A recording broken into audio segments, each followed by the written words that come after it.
Hey everybody, Sherry the Cat Lady here for Catlady Videos vlog number 6. Today I'm going to introduce you to my boy Peanut. Hey all my fellow cat lovers, Sherry the Cat Lady here, inviting you to join my husband Marvin and I on our journey through life in a multi-cat home.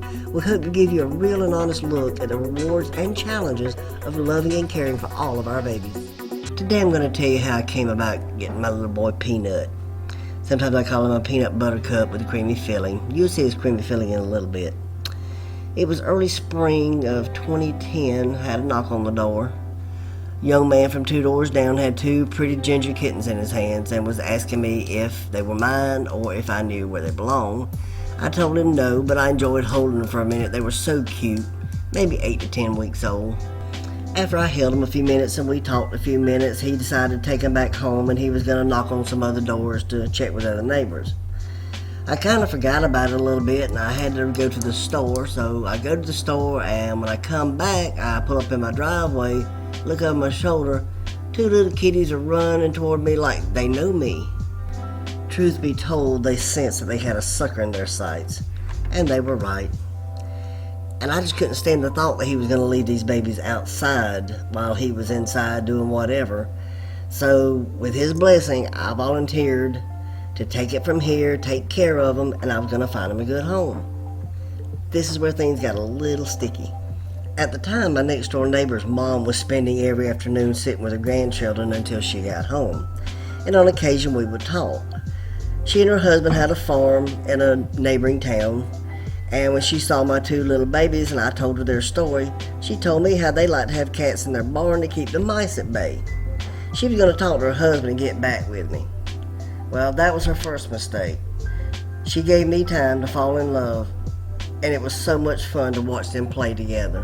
There's nothing like having babies around.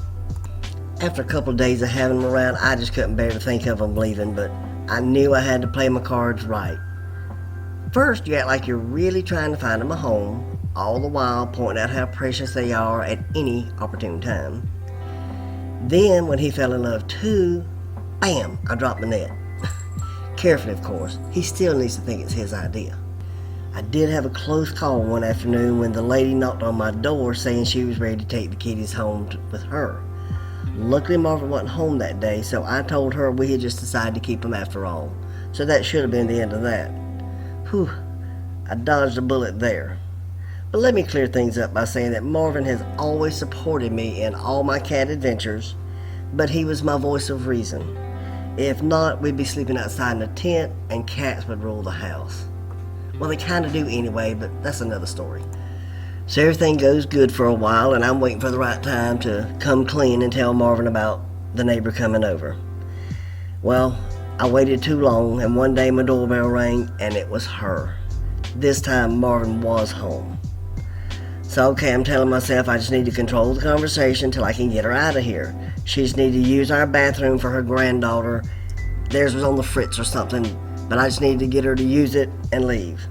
And I almost had her out the door when she turned around and said, "Yeah, we were real disappointed when you guys told me you decided to keep the kitties." Well, the proverbial cat was out of the bag then. I had to go into damage control time then. I got some looks from Marvin that I knew we were going to be having a conversation when she left. And we did. And I tried to tell him that I kept trying to find the right time and it just never seemed like the right time. But this is how they came into my life and my heart, and also how they got the nickname of Hoodwink and Bamboozle, compliments of Marvin. So I had 2 new ginger kitties. They were brothers, and that's where the similarities ended.